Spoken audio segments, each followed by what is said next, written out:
नमस्कार, आप देख रहे हैं बड़ी बहस। मैं हूं सौरभ जौहरी। हरियाणा कांग्रेस में राज्यसभा चुनाव को लेकर चल रही खींचतान को लेकर अब बड़ा एक्शन देखने को मिल रहा है। दरअसल पार्टी ने क्रॉस वोटिंग करने वाले 5 विधायकों को सस्पेंड कर दिया है। ये वही 5 विधायक हैं जिन्होंने राज्यसभा चुनाव में क्रॉस वोटिंग की थी। बता दें कि क्रॉस वोटिंग करने वाले विधायकों में नारायणगढ़ से शैलेश चौधरी, साडौरा से रेनू बाला, पुनाना से मोहम्मद इलियास, हथीन से मोहम्मद इजराइल और रतिया से जरनैल सिंह के नाम शामिल हैं। बता दें, हरियाणा कांग्रेस की अनुशासनात्मक समिति की सिफारिश के तहत यह कार्रवाई हुई है। ऐसे में देखना यह होगा कि पार्टी के सेक्शन के बाद क्या हरियाणा में कांग्रेस की चुनौतियां और बढ़ेंगी। क्या निलंबित विधायक पार्टी विरोधी कदम उठा सकते हैं या पार्टी स्तर पर उनके लिए कुछ और विकल्प देखने को मिल सकता है। और कांग्रेस की एकजुटता पर इस कार्रवाई का क्या असर होगा, यह भी एक सवाल है।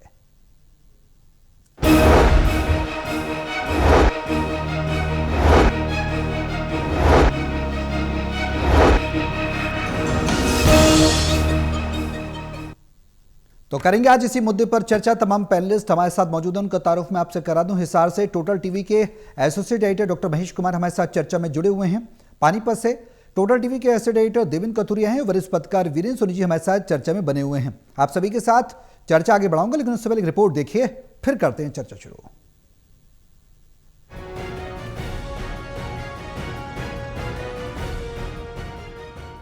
हाल ही में संपन्न हुए राज्यसभा चुनाव में कांग्रेस पार्टी की ओर से क्रॉस वोटिंग करने वाली 5 विधायकों को पार्टी ने सस्पेंड कर दिया है। पार्टी की अनुशासन समिति ने बड़ी कार्रवाई करते हुए 5 विधायकों की तत्काल प्रभाव से पार्टी की प्राथमिक सदस्यता से निलंबित कर दिया। कांग्रेस पार्टी ने जिन विधायकों को निलंबित किया है उनमें नारायणगढ़, साडौरा, रतिया, पुनाना और हथीन से शैलेश चौधरी, रेनू बाला, जरनैल सिंह, मोहम्मद इलियास, मोहम्मद इजराइल के खिलाफ ये कदम उठाया गया। राव नरेंद्र सिंह ने कहा कि पार्टी ने अनुशासन समिति के निर्णय को केंद्रीय नेतृत्व को भेजा था, जिसके बाद केंद्रीय नेतृत्व की सहमति के बाद पार्टी ने बड़ा कदम उठाया। कांग्रेस के ओबीसी मोर्चा के अध्यक्ष कैप्टन अजय यादव ने कहा कि यह सही समय पर की गई सही कार्रवाई है। सर, 5 विधायकों को जो निकाला गया है पार्टी से क्रॉस वोटिंग, सही कदम है, सही टाइम पे कदम लिया गया है। कड़ी अनुशासनहीनता थी और उस पर कड़ा जो है संज्ञान लिया है पार्टी हाईकमांड ने, उसका मैं स्वागत करता हूँ। कांग्रेस पार्टी की ओर से की गई इस कार्रवाई का सभी ने स्वागत किया। पार्टी के कार्यकर्ता से लेकर पूर्व विधायक तक कार्रवाई को सही करार दे रहे हैं। राज्यसभा चुनाव में क्रॉस वोटिंग के बाद कांग्रेस पार्टी की ओर से इस मामले को अनुशासन समिति को भेजा गया था। लंबी चर्चा के बाद पार्टी ने केंद्रीय नेतृत्व को इस फैसले से अवगत कराते हुए सभी को सस्पेंड करने का आदेश जारी कर दिया। प्रदेश अध्यक्ष राव नरेंद्र सिंह ने अपने आदेश में साफ तौर पर कहा कि पार्टी के अंदर अनुशासनहीनता को बर्दाश्त नहीं किया जाएगा। उन्होंने कहा कि सभी नेताओं और कार्यकर्ताओं को एक संदेश के सामूहिक निर्णय के खिलाफ उठाए गए कदम पर सख्त कार्रवाई की जाएगी। सर, 5 विधायकों को लेकर जो फैसला लिया गया है, किस प्रकार से, क्योंकि क्या मैसेज देना चाहेंगे इससे? पार्टी ने फैसला लिया है जी। किसी ने, पार्टी ने कुछ सारा देख के जिसको वो मिला है उसके खिलाफ फैसला लिया है, सस्पेंड किया है। बहरहाल अब देखना ये होगा कि आने वाले दिनों में पार्टी की इस कार्रवाई के बाद क्या कुछ देखने को मिलता है। कैमरा पर्सन मनोज कोहली के साथ ललित नारायण कांडपाल, टोटल न्यूज, दिल्ली।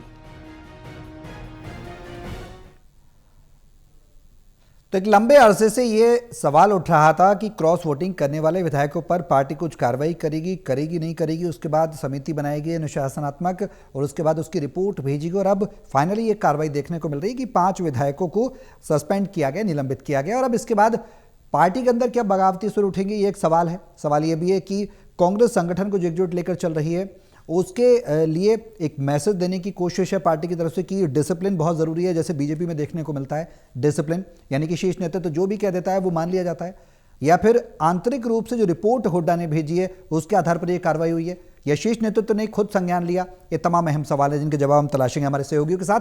देवेंद्र, शुरुआत में आपसे ही कर रहा हूं, आज जो पूरा सिनेरियो को अगर हम समझने की कोशिश करें, बड़ी कार्रवाई हुई है और बड़ी कार्रवाई को किस तरह से देखा जाए, क्या लग रहा है? देखिए सौरभ, ये तो होना ही था। दरअसल राज्यसभा चुनाव में पहली बार कांग्रेस 2 बार जख्म खा चुकी है और जख्म दिए थे बीजेपी ने। अब भी बीजेपी कांग्रेस को लपेटने की पूरी तरह से तैयारी कर चुकी थी। लेकिन मैं अपनी रिपोर्ट से, मैं इसी मन से कहता रहा हूं, हमारे सूत्र जो बता रहे थे वैसा ही हुआ। मैं पहले से कहता रहा हूं, हमने ये रिपोर्ट्स भी दिखाई कि कांग्रेस हाईकमान इस मुद्दे पर इस वक्त बहुत सख्ती के मोड में है। कांग्रेस का केंद्रीय नेतृत्व और खासतौर पर केंद्रीय अनुशासन समिति माफी के मूड में नहीं थी। हालांकि विधायक ये बार बार दलीलें दे रहे थे, वो कह रहे थे कि मैंने भूपेंद्र हुड्डा जो ऑब्जर्वर थे, बीके हरिप्रसाद जो उनको दिखाकर कांग्रेस को वोट दिया, हमें बदनाम किया जा रहा है, नोटिसों का जवाब तक नहीं दिया था, तो वो हावी होने की कोशिश कर रहे थे। लेकिन केंद्रीय नेतृत्व खासतौर पर जो खबरें थी, जो सूत्र बता रहे थे, राहुल गांधी बहुत सख्ती के मूड में थे। राहुल गांधी ये चाहते थे एक बार जो नुकसान होना हो जाए, लेकिन एक लकीर खींच दी आगे के लिए कि कोई पार्टी की नीतियों के खिलाफ, पार्टी अनुशासन के खिलाफ नहीं जा सके। आज जो एक प्रेस नोट जारी हुआ है प्रदेश अध्यक्ष राव नरेंद्र सिंह की तरफ से, उसमें मैंने पढ़ा है, उसमें पहली लाइन में यह है कि संगठनात्मक अनुशासन हीनता को देखते हुए जो ये विधायकों ने पार्टी से गैर वफादारी की, उसी के मद्देनजर ये फैसला लिया गया है। और आपको बता दूं, ये जो 5 दागी विधायक हैं सौरभ, इनके बारे में पहले से था। और अभी मैंने पीछे एक मीडिया में इंटरव्यू आया था चंडीगढ़ से, एक प्रमुख अखबार में, बीजेपी के बड़े नेता जो दिल्ली में बैठे हैं, उनके बारे में कहा गया था, उन्होंने अजय सिंह चौटाला को यह ऑफर दिया था कि आप चुनाव लड़ लो, बीजेपी के पास कई विधायक फालतू हैं अपना एक जिताने के बाद, और कांग्रेस के 9 विधायक हमारे संपर्क में हैं, वो भी इंतजाम किया हुआ है। तो एक इंटरव्यू छपा था। ये सारी चीजें दिखाती है कि जो 5 दागी विधायक थे पहले से संपर्क में थे और पार्टी लाइन के खिलाफ जाने के एक तरह से सेट हो चुके थे। और अब एक बात आपको और बता दूं सौरभ, आज फिर बता रहा हूं इसी मन से, जो 4 बाकी है जिनके वोट रद्द हुए, खिलाफ उनके भी कार्रवाई होगी, उनके खिलाफ भी कार्रवाई की तैयारी है। पार्टी क्या करती है, लेकिन 5 को तो निलंबित कर दिए गए, पार्टी की प्राथमिक सदस्यता से निलंबित किया गया है। हालांकि वो विधानसभा में रहेंगे, लेकिन बागी के तौर पर रहेंगे, भले ही वो सरकार के साथ या बीजेपी की तारीफ करें, लेकिन कांग्रेस की नजर में निलंबित है, दागी हैं। जो 4 बच्चे हैं जिनके वोट रद्द हुए थे, उन पर भी कार्रवाई की तैयारी है। एक साथ कार्रवाई करना मुनासिब इसलिए नहीं था कि पार्टी में कहीं विद्रोह जैसी स्थिति ना होती। 5 को तो 5 के खिलाफ कार्रवाई है, 4 को भी नहीं बख्शा जाएगा, मेरे सूत्र ये बता रहे हैं। तो कुल मिला के कांग्रेस ने एक सख्त कदम उठाया है, जो एक नजीर और लकीर बनेगा, ताकि आगे पार्टी में अनुशासनहीनता ना हो। एक बार जो नुकसान हो जाए या आगे अंजाम जो भी हो, लेकिन कांग्रेस अब अपने तीखे तेवर अनुशासनहीनता को लेकर दिखा रही है। महेश, इस कदम के बाद क्या माना जाए कि स्ट्रॉन्ग मैसेज देने की कोशिश पार्टी की तरफ से की गई है, इसका फायदा होगा, नुकसान होगा, इसके बारे में अगर आकलन करें तो वो क्या? देखिए, किसी भी तरह की अनुशासनात्मक कार्रवाई अगर पार्टी करती है तो यकीनन फिर भविष्य की राजनीति में कहीं ना कहीं कांग्रेस पार्टी के लिए फायदेमंद रहेगा। क्योंकि बीते 2 घटनाक्रम जो देखने को मिले, उसमें तो यही लगा कि कांग्रेस पार्टी में चाहे आप कुछ भी कर दीजिए, किसी भी तरह की कार्रवाई नहीं होगी। चाहे कोई अपना वोट रद्द करवा लेता है, चाहे अब भले ही कुलदीप बिश्नोई ने खुद जो है विधानसभा से इस्तीफा देकर भारतीय जनता पार्टी में शामिल हो गए हों, लेकिन उससे पहले हमने घटनाक्रम देखा जब किरण चौधरी जो है भारतीय जनता पार्टी में शामिल होती है, तो मनोहर लाल खट्टर ये कहते हैं कि इनका जो शरीर था वो कांग्रेस पार्टी में था, लेकिन आत्मा तो पहले से भारतीय जनता पार्टी के साथ थी। अब कांग्रेस पार्टी को ये सुनिश्चित करना होगा कि कौन कौन से ऐसे उनके नेता हैं जिनका शरीर कांग्रेस पार्टी में और आत्मा पहले से भारतीय जनता पार्टी में जा चुकी है। तो ये शरीर और आत्मा का मेल जिन लोगों का नहीं है, उनके खिलाफ कार्रवाई कांग्रेस पार्टी को करनी ही पड़ेगी, और नहीं करेंगे तो भविष्य में इस तरह के घटनाक्रम दोहराए जाएंगे और इस तरह की परिस्थितियों का सामना बार बार कांग्रेस पार्टी को करना पड़ेगा। इससे सबसे बड़ा नुकसान क्या होता है? इससे सबसे बड़ा नुकसान जो होता है वो कांग्रेस पार्टी के वोटर का मनोबल टूट जाता है। उन्हें लगता है कि हम इन्हें वोट देना चाहते हैं, वोट लेना नहीं चाहते, हम इनकी सरकार बनाना चाहते हैं, लेकिन ये खुद अपनी सरकार बनाना नहीं चाहते। एक को वोट देते हैं तो दूसरा घर चला जाता है, और दूसरे को अगर आगे किया तो पहला घर चला जाएगा। यानी कांग्रेस पार्टी के नेताओं में वो उतना मादा ही नहीं है, उतना दम ही नहीं है कि वो सत्ता पर काबिज हो सके, सत्ता के मुहाने तक पहुंच पाए। और एक तरीके से विपरीत परिस्थिति पैदा हो जाती है। एक खेमा अगर भारी होता है तो दूसरा खेमा उसे कमजोर कर देता है, और आपसी जो संघर्ष है उसमें नुकसान अगर किसी का होता है तो कांग्रेस पार्टी के कार्यकर्ता का होता है, कांग्रेस पार्टी के वोटर का होता है। ऐसे लोग जो एंटी बीजेपी माइंडसेट के हैं, जो कांग्रेस पार्टी के समर्थन में लामबंद होते हैं, उन्हें जिताने की कोशिश करते हैं, सबसे बड़ा नुकसान उन्हीं का हो जाता है। ये नेता तो एडजस्टमेंट कर लेते हैं। तो ये मानकर चलिए कि भविष्य की राजनीति के लिए तो कांग्रेस पार्टी ने यहाँ एक जो है एग्जाम्पल सेट करने की कोशिश की है, लेकिन किस हद तक कामयाब होंगे ये देखने वाली बात रहेगी। लेकिन फिलहाल के लिए तो ये जो एग्जाम्पल है वो बेहतरीन माना जा सकता है। और ऐसे विधायकों को साथ रख के भी कांग्रेस पार्टी को कुछ हासिल होने वाला नहीं था। ये भी कहा जा रहा था कि 2028 के राज्यसभा चुनाव को लेकर भी कांग्रेस पार्टी को चिंतन करना है। अब चिंतन क्या करना कि जो पहले बिक चुके हैं, जो पहले से ही जो है अपने जो भाव है, जो अंतर्मन है, वो भारतीय जनता पार्टी के साथ जिनका जा चुका है, तो दोबारा चुनाव करवाइए या 10 बार चुनाव करवाइए, उन्हें जाना तो गिनती तो भारतीय जनता पार्टी के साथ ही गिनवानी है। कांग्रेस पार्टी में रहकर भी वो कांग्रेसी नहीं है। तो ऐसे में ऐसे विधायकों का भी कांग्रेस को कोई खास फायदा नहीं था। वीरेंद्र जी, मौजूदा स्थिति को देखकर क्या लग रहा है, ये जो कार्रवाई हुई है इसके बाद क्या कांग्रेस के अंदर तूफान उठने की संभावना है, या फिर ये जो बात देवेंद्र और महेश कह रहे हैं कि भाई एक बार में हो जाए फाइनलाइज, अगर आप हैं तो पूरी तरह साथ हों या फिर नहीं हैं तो फिर पूरी तरह से ना ही हों, क्या कुछ नजर आता है सर इस कार्रवाई के बाद? देखिए, ये कहने को तो आप कह सकते हैं कि कांग्रेस ने बड़ी कार्रवाई की है, लेकिन बड़ी कार्रवाई क्या? निलंबन कोई सजा नहीं है, निलंबन कभी भी रद्द हो सकता है। मतलब कांग्रेस के पास कोई चारा नहीं था, क्योंकि ये कांग्रेस के विधायक तो बने रहेंगे, चाहे निलंबन किया जाता या निष्कासित किया जाता, चाहे 6 वर्ष के लिए पार्टी से निष्कासित भी किया जाता, तो विधायक तो बने रहते। बिल्कुल। अब इनकी विधायकी पर तो कोई असर है नहीं, तो इनकी सेहत पर तो कोई प्रभाव पड़ने वाला नहीं है। अब 2 विधायक हैं जो मुस्लिम विधायक थे, तो उन्होंने तो कारण बताओ नोटिस का जवाब ही नहीं दिया। अब इसके बाद अगली कार्रवाई क्या होगी कि कांग्रेस विधायक दल की बैठकों में भाग नहीं ले पाएंगे जी, लेकिन कांग्रेस के विधायक बने रहेंगे, इनकी विधायकी बनी रहेगी, तो इसलिए इन पर तो कोई असर आने वाला नहीं। बड़ा संदेश क्या है?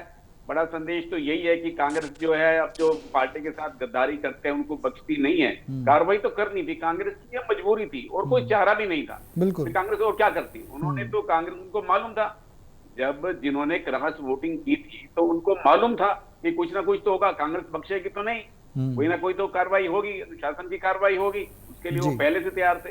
अब तो ये बनता है कि वो नैतिक आधार पर पार्टी से इस्तीफा दें, विधानसभा से इस्तीफा दें, लेकिन ऐसा कोई देगा नहीं, क्योंकि देखिए विधायक का पद कोई नहीं छोड़ना चाहता। अभी 3.5 वर्ष का समय पड़ा है और अब आगे आने वाले समय में अब कांग्रेस के जब 2028 में जो चुनाव होगा राज्यसभा का, तो तब की स्थिति अलग रहेगी। अब जो है कि कांग्रेस के एक विधायक परमवीर सिंह के वोट पर आपत्ति की गई थी, तो वो रद्द कर दिया गया। भारतीय जनता पार्टी ने आपत्ति की थी तो वो रद्द हो गया। बाकी जिन 3 विधायकों के वोट रद्द हुए उनके बारे में तो जानकारी है ही नहीं, जानकारी मिल भी नहीं सकती, ना ही जानकारी बाहर आ सकती है, क्योंकि पता ही नहीं चलता कि इसका वोट रद्द हुआ है जी। तो इसलिए तो अनुमान ही लगाया जा सकता है, इस पर कोई ठोस प्रमाण नहीं होता जी। क्योंकि ये जो वोट तो सभी ने जो कह रहे हैं कि ये भी जिन्होंने जिनके क्रॉस वोटिंग किया है, ये भी कह रहे हैं, ये मानने को तैयार ही नहीं है कि हमने किसी दूसरे को वोट दिए। ये तो कह रहे हैं कि हमने पार्टी प्रभारी को वोट दिखा कर दिए, कांग्रेस प्रत्याशी को दिए जी। तो इस तरह से सफेद झूठ बोल रहे हैं, लेकिन पार्टी ने जो कार्रवाई करनी थी कर दी है। लेकिन इसके बाद कांग्रेस की समस्याएं कम नहीं होंगी। कारण है कि ये लोग मुख्यमंत्री से मिलेंगे, भारतीय जनता पार्टी की तारीफ करेंगे। हाँ, इन पर तब खतरा सदस्यता पर आएगा जब विधानसभा में पार्टी व्हिप लागू करेगी और ये व्हिप का उल्लंघन करेंगे, तो फिर इनकी अयोग्यता बनती है। उसके अलावा इनको कोई खतरा नहीं है। अब क्योंकि जब भी विधानसभा के अंदर व्हिप आएगा, भारतीय जनता पार्टी की सरकार को तो कोई खतरा है नहीं। 48 विधायक है, 3 नेताओं का समर्थन प्राप्त है, तो इसलिए अब जब पार्टी व्हिप आएगा विधानसभा में, जब मतदान की नौबत आएगी, तब इनका क्या रुख रहेगा उस पर निर्भर रहेगा। और कांग्रेस के लिए जो संकट है, अब अनुशासनहीनता का जो ये प्रदर्शन हुआ है, तो उसे तो कोई स्वीकार करेगा नहीं। जब कोई भी अगर विधानसभा में पार्टी के अधिकृत प्रत्याशी किसी भी चुनाव में पार्टी के अधिकृत प्रत्याशी के खिलाफ चुनाव लड़ता है, तो पार्टी उसे निष्कासित कर सकती है और ये निष्कासन कभी भी वापस लिया जा सकता है। कहने तो 6 वर्ष के लिए होता है, लेकिन कभी भी वापस लिया जाता है। कोई निश्चित मापदंड है नहीं कि आप उनको वापस नहीं ले सकते। हो सकता है इनका भी निलंबन वापस हो जाए, लेकिन अभी कोई संभावना तो ऐसी नजर आती नहीं, ना कोई ऐसी स्थिति बनने वाली है। लेकिन निलंबन या निष्कासन कोई सजा नहीं है। सजा तब है जब इनकी विधायकी खतरे में पड़े या इनको विधानसभा से इस्तीफा देना पड़े। वीरेंद्र जी, एक सवाल है जिसका जिक्र देवेंद्र कर रहे थे, जो अविश्वास है कार्यकर्ताओं के बीच में, और जो बात महेश ने भी कही कि अविश्वास जागता है। जो क्रॉस वोटिंग करते हैं, जनता किसको अपना विधायक माने, किसको अपना जनप्रतिनिधि माने, ये भी एक बड़ा सवाल है। क्या अविश्वास को विश्वास में परिवर्तित करने की कोशिश इसे महज कह सकते हैं? अब देखिए, अब ये कोई पहली बार विधायक नहीं बने थे, 2-3 बार विधायक बन चुके थे जी। मतलब जो पार्टी के प्रति जिनकी समर्पण और निष्ठा जी। एक दावा किया जा सकता कि ये पार्टी के प्रति समर्पित रहेंगे, पार्टी ने इन पर दोबारा भरोसा जताया था, दोबारा टिकट दी थी। अगर वो लोग ही पार्टी के साथ विश्वासघात करेंगे तो किस पर आप विश्वास कर सकते हैं? बिल्कुल सही बात तो है। मतलब तो स्वार्थ की राजनीति है, सिद्धांतों की राजनीति है जी। नहीं। अभी और लोग भी हो सकते हैं, बिल्कुल। अब जब आगे 2028 का चुनाव होगा तब और लोग भी निकलेंगे, क्रॉस वोटिंग के लिए और लोग भी आएंगे, क्योंकि कांग्रेस कमजोर है, सत्ता में भारतीय जनता पार्टी है और सत्ता का आकर्षण सबके लिए जो है एक लाभदायक होता है, एक मोह होता है सत्ता का, तो सत्ता से लाभ लेना होता है, व्यक्तिगत स्वार्थ होते हैं। तो इस समय सिद्धांतों के ऊपर राजनीतिक स्वार्थ हावी है। अब देवेंद्र, अगर सवाल की बात की जाए तो अब जिस तरह से आपने कहा कि जो 4 वोट रद्द हुए उनके खिलाफ भी कार्रवाई होगी, तो अगर ओवरऑल इसे देखें तो कार्रवाई बड़े स्तर पर अगर होती है तो क्या पार्टी में अनिश्चितता की स्थिति नहीं बन जाएगी? उसको पार्टी कैसे संभालेगी? क्योंकि अभी एकजुटता भी बड़ा सवाल है, अलग अलग दल, अलग अलग धड़े बटे हुए हैं। शैलजा का अलग है, रणदीप सुरजेवाला अपनी ढपली अपना राग कर रहे हैं, होड्डा जो है वो सबको साथ लेकर नहीं चल पा रहे। हमने देखा लोकसभा चुनाव में, हमने देखा विधानसभा चुनाव में, अभी निकाय चुनाव भी सर पर हैं। क्या पार्टी के लिए सबको एकजुट करना भी एक चुनौती नहीं होगी अगर एक्शन होता है तो? देखिए सौरभ, आपको बता दूं, 5 को तो सस्पेंड कर दिया जो क्रॉस वोटिंग के आरोपी थे, दागी थे। जो मैं कह रहा था 4 जो जिनके वोट रद्द हुए उन पे भी कार्रवाई होने की पूरी संभावना है। एक बात तो आप ये मान लीजिए, अगर हम ये माने कि इन पर कार्रवाई हुई है, रणदीप, शैलजा और हुड्डा पे कार्रवाई नहीं हो सकती, उसका भी एक योजना तैयार हो रही है जो सूत्र बता रहे हैं। अब प्रदेश स्तर पे भी कुछ चेंज होने वाला है, कांग्रेस में चेंज होगा। कुछ जिलाध्यक्षों की रिपोर्ट आ रही है कि वो उतना मजबूत साबित नहीं हुए, उतना काम जमीन पे नहीं कर पाए जिस उम्मीद के साथ बनाए गए थे। और जो बड़े नेता है जिनकी वजह से गुटबाजी रही, बनते बनते सरकार हाथ से निकल गई, इन नेताओं पर भी नकेल कसने की तैयारी आपको बता दूं। पार्टी नेतृत्व ने ये एक्शन लेके, और अभी जो 4 वोट रद्द हुए जिनके, उन पर भी कार्रवाई होगी।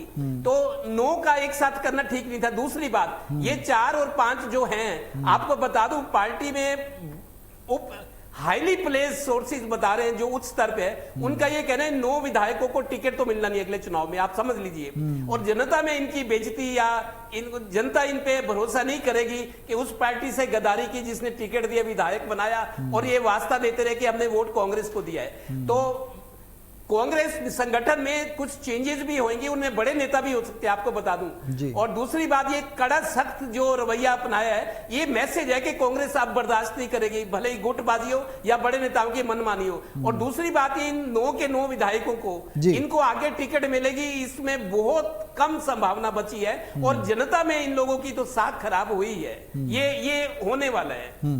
महेश, क्या माना जाए पार्टी का ये कदम, क्या इसे इस तरह से भी देखा जा सकता है कि पार्टी एक तो विश्वास का जिक्र जो लगातार हम कर रहे हैं इस चर्चा में, दूसरा ये कि पार्टी ज़मीन मजबूत करना चाहती है, संगठनात्मक रूप से मजबूत होना चाहती है, निकाय चुनाव के जरिए एक प्रयास के तौर पर इसे देखा जा सकता है। अक्सर कहा जाता है कि कांग्रेस बहुत कैजुअल लड़ती है निकाय चुनाव को, बीते चुनाव भी हमने देखे निकाय के बहुत कैजुअल, होड्डा बोले यार ये तो आपसदारी का चुनाव है।